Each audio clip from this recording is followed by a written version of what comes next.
Welcome into Rogue Football. I'm your host, Jordan DeLugo. Thanks so much for tuning in here today for our Los Angeles Rams 2024 7-round mock draft. The Rams have not had a first-round pick since 2016, which is absolutely unbelievable.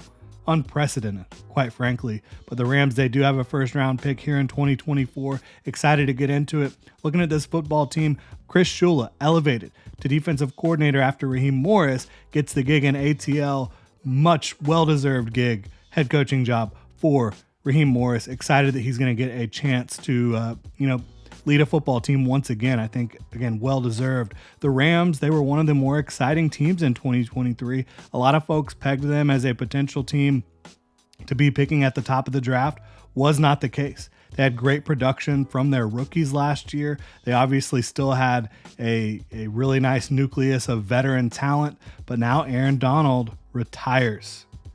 One of the best players of all time, maybe the best defender that we have ever seen in the NFL, calls it quits, does it on his terms, still was one of the best players in the NFL, maybe still the best interior defensive lineman in the league when he hangs it up. So congratulations to Aaron Donald on an insane career.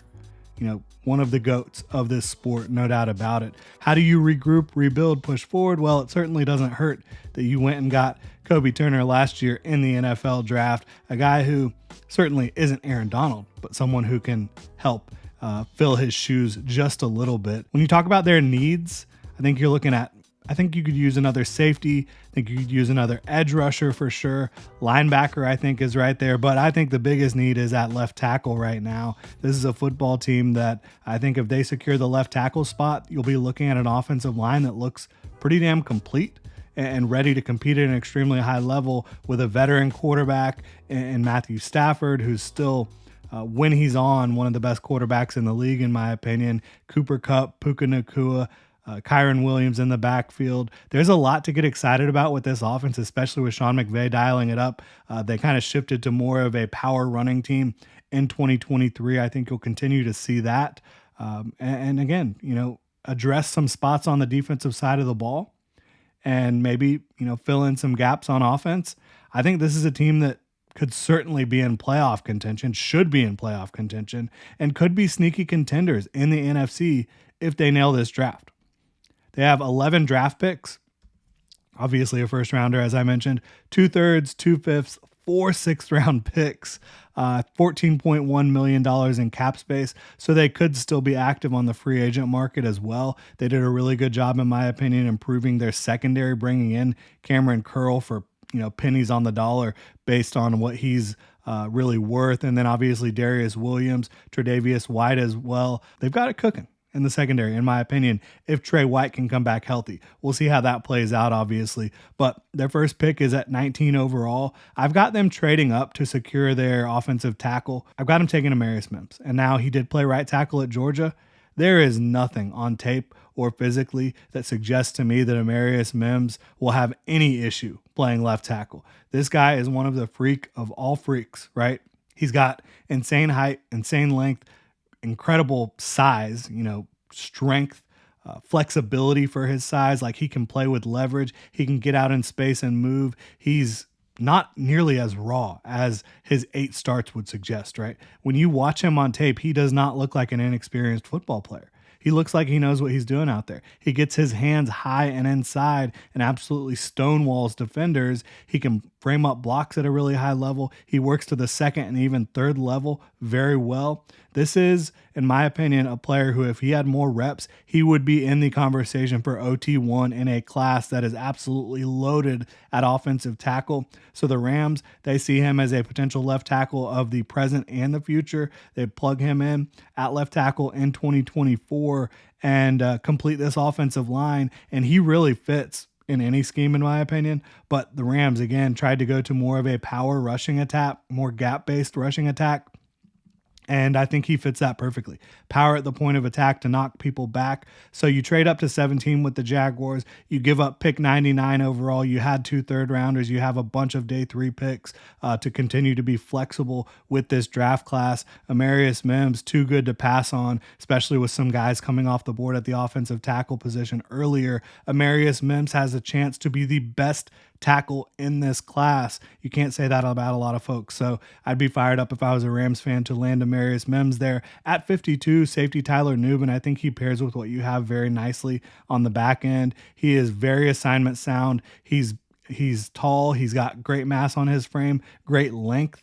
I think that he's a ball hawk back there, one of the best at, kind of reading the quarterback's eyes, going and making plays on the football and being able to force turnovers. He's a very good tackler as well. I think Tyler Nubin is the most complete safety in the 2024 NFL draft. And again, just another great addition to that secondary that has rapidly improved over the last few months. At 83 overall in the third round, edge Muhammad Kamara. This is higher than a lot of folks will have him because he is not the tallest, not the best length, arm length out there, but he is a ready-made pass rusher. I think he compares favorably to Byron Young, who they took at 99 overall last year. I think you pair these two guys up on the edge in clear pass rushing situations, and they're going to feast on quarterbacks. Mo Kamara, he can win on the outside arc. He can win through you. He can win inside. He can move around the defensive front when it comes to rushing the passer, rush head up, standing up against a center or guard, and just use his quickness, his hands to dominate. And he has natural leverage. He uses that about as good as anybody you could ask for. Hand moves, spin move. He's got it all. And he's very explosive off the ball. I would love this pairing with Muhammad Kamara in Los Angeles. And then on day 3, we've got another trade up. Trade up to 119 overall in the 4th round. You give up 2 5th-rounders, 154 and 155, to go get defensive tackle Christian Boyd. I think that he pairs really well with what the Rams have on the rest of their defensive front. And he's a guy who's kind of like that bowling ball of butcher knives type of player, 6'2", 320 pounds, and he's got great explosiveness off the ball. He's incredibly strong. Doesn't have the greatest length again, but the Rams have shown that length isn't necessarily the end-all be-all for them. They want to get good football players. Christian Boyd, he can be incredibly stout against the run, taking on multiple blocks, taking on double teams. He can also bull rush at an extremely high level to get into the backfield, create penetration. He plays with a red-hot motor that never stops. I think that he's the type of player that could really thrive with the Los Angeles Rams. And then at 196, is wide receiver the biggest need when you talk about having Cooper Kupp, Puka Nacua? They really like DeMarcus Robinson as well in some of their depth. So no, it's not the biggest need, but I think wide receiver Jalen Coker is a perfect candidate to be one of these receivers that the NFL sleeps on, the Rams bring in, and he makes an immediate impact because he can release off the line of scrimmage. He is a great route runner. He's got some really impressive athleticism, not the best 40 speed overall, but other than that, the athleticism is really impressive. He's got size, he's got length, he attacks the football in the air. I think that Jalen Coker is an outside receiver for the Los Angeles Rams to pair with Puka and Cooper Kupp and the rest of these guys. I think he could absolutely be magic in that offense. At 209, tight end Jaheim Bell out of Florida State by way of South Carolina. Bell is a prospect that had a lot of buzz on him last year. I think it kind of died down. Florida State was a team loaded with offensive talent. They were pushing the ball all around the field. I think Jaheim Bell has the athletic traits to be kind of a move tight end for the Rams and be a dangerous weapon, down the seam, getting the ball in his hands quickly and just letting him work. So I think that could be a nice pairing with Sean McVay, dialing some plays up, obviously not going to be your starter with Tyler Higbee there, but somebody who can be a role player for you.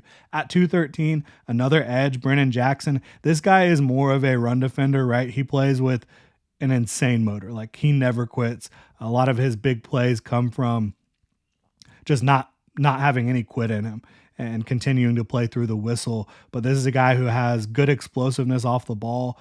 He can play with natural leverage as well out of Washington State, and somebody who has a ton of production that I think the Rams could develop in their system. At 217, we did talk about bringing in Darius Williams and Trey White. I think you could still stand to add some more young talent at the cornerback position. DeAndre Prince out of Ole Miss is a guy that's being slept on in this class. He's got speed. He's not got the most fluid hips on the planet, but I think for his combination of speed and size, his hips are more than fluid enough to keep up with most guys in man coverage. Obviously, in zone coverage, I think he can he can thrive in that as well. But he's a feisty player, good run defender, very good in coverage overall. I like the fit there for them late in the draft. And then at 254, rounded off with running back Blake Watson, a player who, Kyron Williams was slept on because he was too small, didn't have great testing. Blake Watson, another smaller running back, but a guy who I think complements what Kyron Williams has very well. Blake Watson has speed, he has vision, he has contact balance. I think you plug Blake Watson in there as your RB2 or RB3 behind Kyron Williams, and he brings another element, another boost of juice to that backfield, where you talk about that offensive line has some incredible run blockers up front, Amarius Mims being one of them, who we added in the first round. Blake Watson is just another nice offensive weapon, a piece to this offense that can help continue to move things in the right direction. I think if the Rams have a draft like this, they could again end up being a sneaky contender to win it all in the NFC. Not win the Super Bowl, but to be, there in the divisional round, maybe even the championship round of the NFC, because Matthew Stafford is still one of the best quarterbacks in the league when healthy. Cooper Kupp, Puka Nacua, you really solidify the offensive line. You add a lot of talent on the defensive side of the ball in this draft and throughout free agency. I think that they could be a sneaky contender. I believe in Sean McVay. I believe in this coaching staff, and I believe in their star talent and a lot of this young infusion of youth over, this 2024 draft. If it ends up like similar to this and the 2023 draft as well, obviously. If you're a Rams fan, I would love to know what you think about this mock draft. Hit me up in the comment section below. And if you enjoy the content, please like, subscribe, hit that notification bell. Y'all have a good one.